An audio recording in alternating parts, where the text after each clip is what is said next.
मजदूर झारखंड के, गिरिडीह के, हजारीबाग के, बोकारो के जो है खाड़ी के देशों में जाते हैं, अफ्रीका में जाते हैं, रसिया में जाते हैं, उन तमाम राज्यों देशों में जो जा रहे हैं, एक समझौता भारत सरकार नहीं करा पाई उन देशों और उन कंपनियों से कि अगर हमारे मजदूर, हमारे मानव श्रम जा रहे हैं वहां तो उनकी किसी भी स्थितियों में मौत हो, सामान्य श्रेणी में भी दुर्घटना नहीं हो, ब्रेन हेमरेज हो रहे हैं, हार्ट अटैक हो रहे हैं, तो उनको अनिवार्य बीमा के तहत आपको पैसा देना होगा। वो एक समझौता भी उन कंपनियों और उन सरकारों उन देशों से नहीं करा पाएगी और करें का। आप आंकड़े उठाकर देख लीजिए, कोई भी प्रवासी विदेश में जो मजदूर रह रहे हैं, राज्य की तो बात छोड़ दीजिए, 1 रुपया भी भारत सरकार ने जो उन परिवारों को, उन आश्रितों को दिया हो, देने की तो बात छोड़ दीजिए। इस बारी बहुमत सरकार ने सूरत से आपको धनबाद आना हो, बंबई से आपको धनबाद आना हो, एक भी पूरा जो कार्यकाल रहा है इस छोटा नागपुर के लोग बता दे, आने जाने सुविधा की बात तो छोड़ दीजिए, एक ट्रेन मुहैया भी ये 9 सालों में जो है भारतीय जनता पार्टी के सरकार के द्वारा जो नहीं हुई है झारखंड से, और वो कह रहे थे गिरिडीह की आकांक्षाओं को पूरा करेंगे। मोदी जी कह रहे हैं कि डिजिटल इंडिया हम बनाएंगे, उस डिजिटल इंडिया की बात कर रहे हैं, वो सबसे ज्यादा गिरिडीह के लोग जानते हैं। आप पेट्रोल पंपों में देखते थे बड़ा बड़ा बोर्ड लगा हुआ था कि 2022 तक सबको आवास मिलेगा, 2023 में देख लीजिएगा एक भी पेट्रोल पंप में नहीं मिलेगा, सारा बोर्ड उखड़ गया। गिरिडीह को सबसे ज्यादा आकांक्षा को पूरा करने वाले थे भारत सरकार में। डिजिटल इंडिया कही जा रही थी, लेकिन नई योजनाओं की तो बात छोड़ दीजिए। जो प्रधानमंत्री आवास योजना की सूची थी, लोग गांव में टोले में चले जाइएगा, सूची लेकर के घूम रहे हैं। क्या हुआ? आपके पास जमीन है 1.5 एकड़, डबल इंजन की सरकार थी उस समय, डबल इंजन क्या 4 इंजन की, बगोदर से कोडरमा से लेकर के रांची से दिल्ली तक। आपके पास अगर 1.5 एकड़ जमीन थी, लिखना चाहिए था उनके खाते में 1.5 एकड़, 2.5 एकड़, 3.5 एकड़, 3.5। ये डबल इंजन की सरकार ने डिजिटल का डिजिट ही मिटा दिया आपका जब आंकड़ा भर रही थी तो, और आपको 1.5 एकड़ वालों को 15 एकड़, 2.5 एकड़ वालों को 25 एकड़, 3.5 एकड़ वालों को 35 एकड़ दिखा दिया। और हजारों हजार लोग, गिरिडीह का आंकड़ा है कि 50,000 से ज्यादा लोग जिनका सूची में नाम था, बिना आवास दिए लोग आवास के जो है इससे बाहर कर दिए गए। ये इनका डिजिटल इंडिया है, ये इनका डिजिटल इंडिया है कि आपको कहा गया अच्छा इससे नहीं तो फिर आवास प्लस बनाया जाएगा। उस आवास प्लस में जो है 80,000 लोगों का जो है नाम सूची हुआ, 33,000 लोगों का पहली किस्त का पैसा आया, उसके बाद जो बंद किया गया, बाकी 50,000 लोग बात भी जो रहे और करेंगे, गिरिडीह की आकांक्षाओं को आप पूरा करेंगे। आजादी का 75 साल पूरा हो रहा है, लेकिन इस गिरिडीह में आजादी के 75 साल के बाद भी 350 से ज्यादा गांव जो है वो सड़कों से वंचित हैं। मोदी जी थे, उसके पहले प्रधानमंत्री ग्राम सड़क योजना में 90% पैसा भारत सरकार देती थी, 10% पैसा राज्य सरकार को देना होता था। मोदी जी आए, कहे अब जो हम 60% देंगे, 40% देना होगा।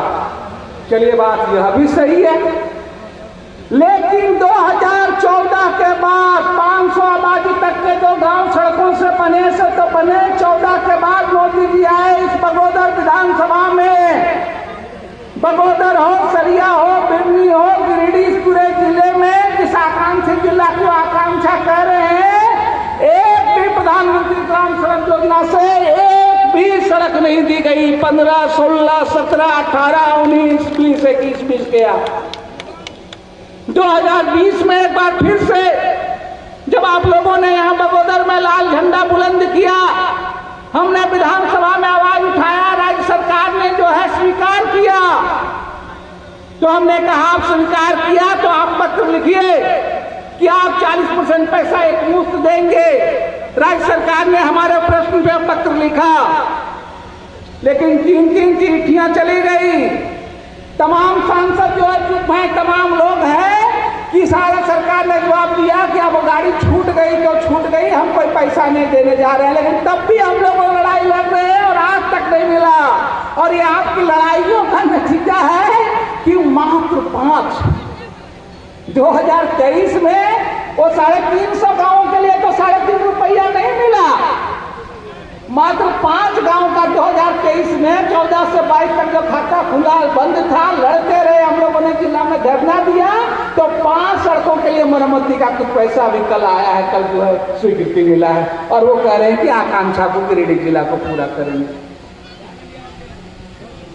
आपको ये सोचने की जरूरत है, आपको ये तय करने की जरूरत है। लेकिन हम लोगों ने कहा कि हम लोग जनता के सवालों को लड़ रहे हैं, वहां भी लड़ रहे हैं, यहां भी लड़ेंगे। और आपने देखा कि 20 और 21 में कोरोना हुआ, कोरोना के बाद 22 में 1 साल में ही हम लोगों ने राज्य से लड़ करके जो है बगोदर सरिया बिजली के 2 दर्जन से ज्यादा गांवों को जो है वो सड़कों से जोड़ने का काम किया।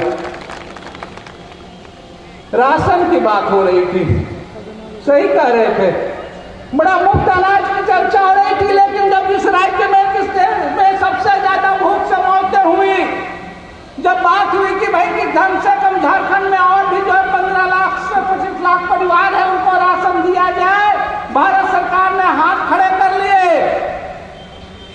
ग्रीन कार्ड हुआ।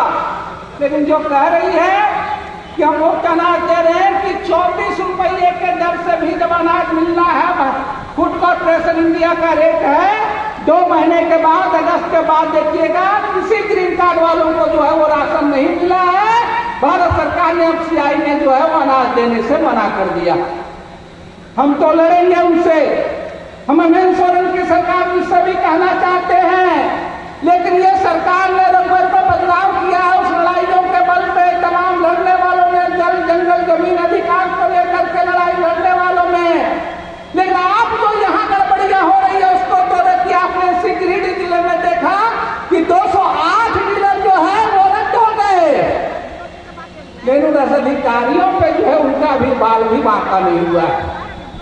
जब आप बात जो रहे हैं कि भाई आपके कार्ड बन जाए, आपका नाम जुड़ जाए, तो अभी फिर आप देख रहे घोटाला 350 लोगों को जो है वो आदि जनजाति के नाम पर जो है वो डाल दिया गया, फर्जी तरीके से लाल कार्ड बना दिया गया, और आपको जो है ग्रीन कार्ड में भी जो चावल नहीं मिल रहा है। हम इसलिए यह बात कर रहे हैं, हम लड़ रहे थे, कल भी लड़ रहे थे, आगे भी लड़ेंगे। गवर्नमेंट महेंद्र सिंह का रास्ता है, और वो लड़ते हुए ही हमारे साथी जो है भ्रष्टाचार के खिलाफ लड़ाई में लड़ते हुए की बात हो, सरिता महतो, सरिता शाह हमारे जनप्रतिनिधि जो वो जेल जाते हैं इसी भ्रष्टाचार के खिलाफ को लड़ाई लड़ते हुए। वो चाहे कल उनकी सरकार हो, चाहे आज कोई और सरकार हो, आज लड़ते हुए आप देख रहे उस्मान अंसारी जो है मनरेगा घोटालों के खिलाफ जेल के सलाखों में है। आज लड़ते हुए हमारे साथी जो है अरुण पांडे जो है वो शहीद होते हैं। हम इसलिए कह रहे हैं, यहाँ के नौजवानों ने, यहाँ के लोगों ने खास करके बड़े उम्मीद के साथ जो ये सरकार ने बदलाव किया था।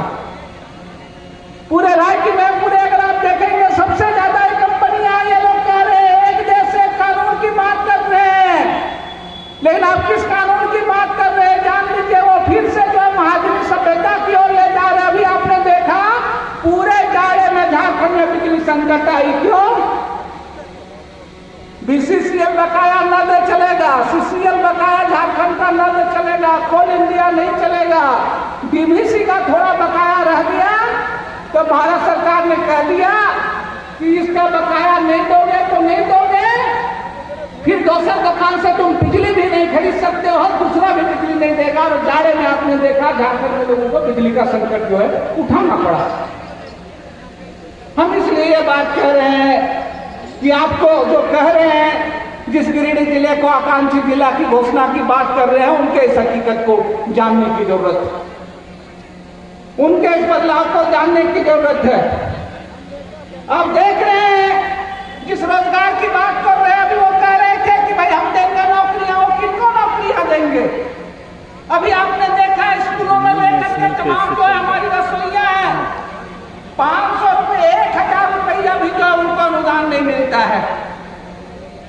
हमारे मुख्यमंत्री जी कह रहे हैं कि हम खतियान आधारित नीति बनाएंगे, लेकिन आपने जो नीति जिनके भरोसे, जिस संसद के भरोसे बनाई है, उन्होंने बहुत साफ साफ कह दिया भी चाहे भाषा में कि भाई इस आधार पर जो है हम नीतियां नहीं बनाएंगे, आपके संसद से पास नहीं करेंगे।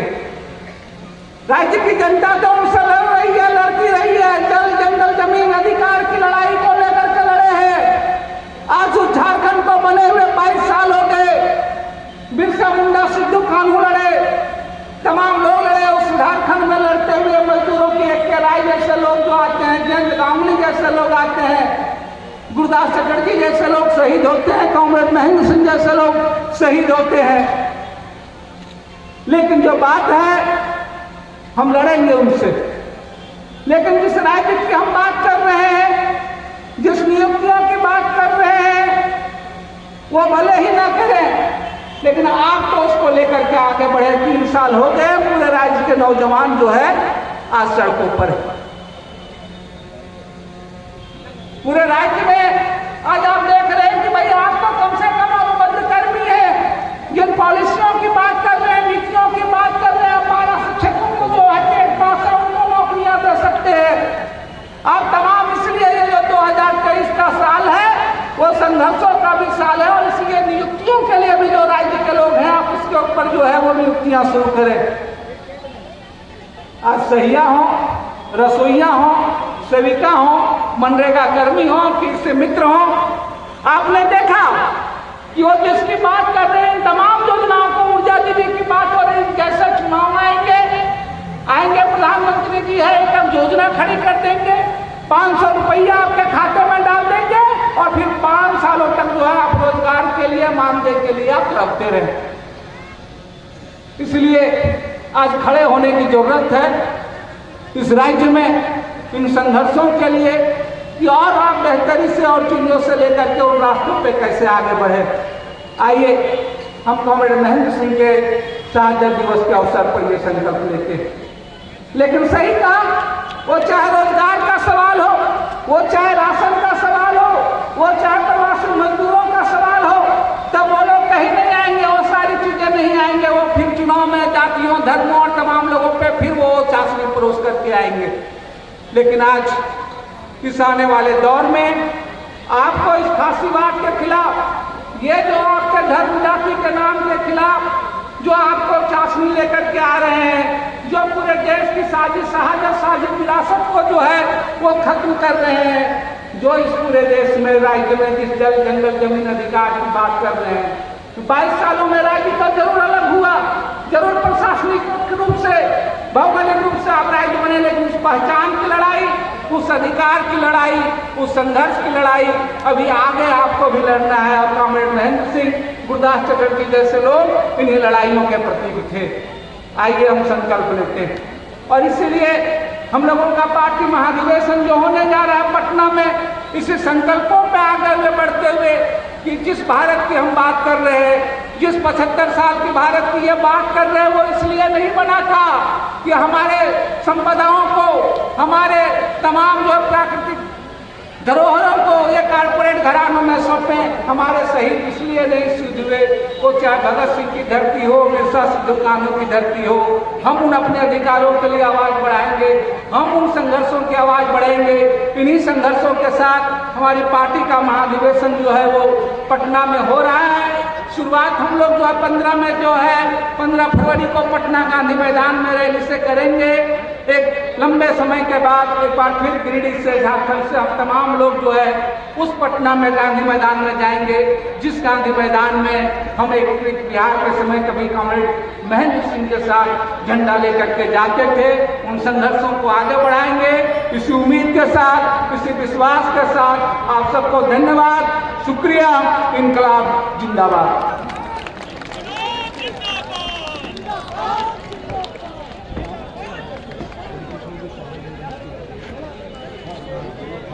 भाइयों, जेल में बंद हमारे कॉमरेड उस्मान जी ने आपके लिए एक संदेश भेजा है, और उन्होंने कहा है कि 2023 का जो साल है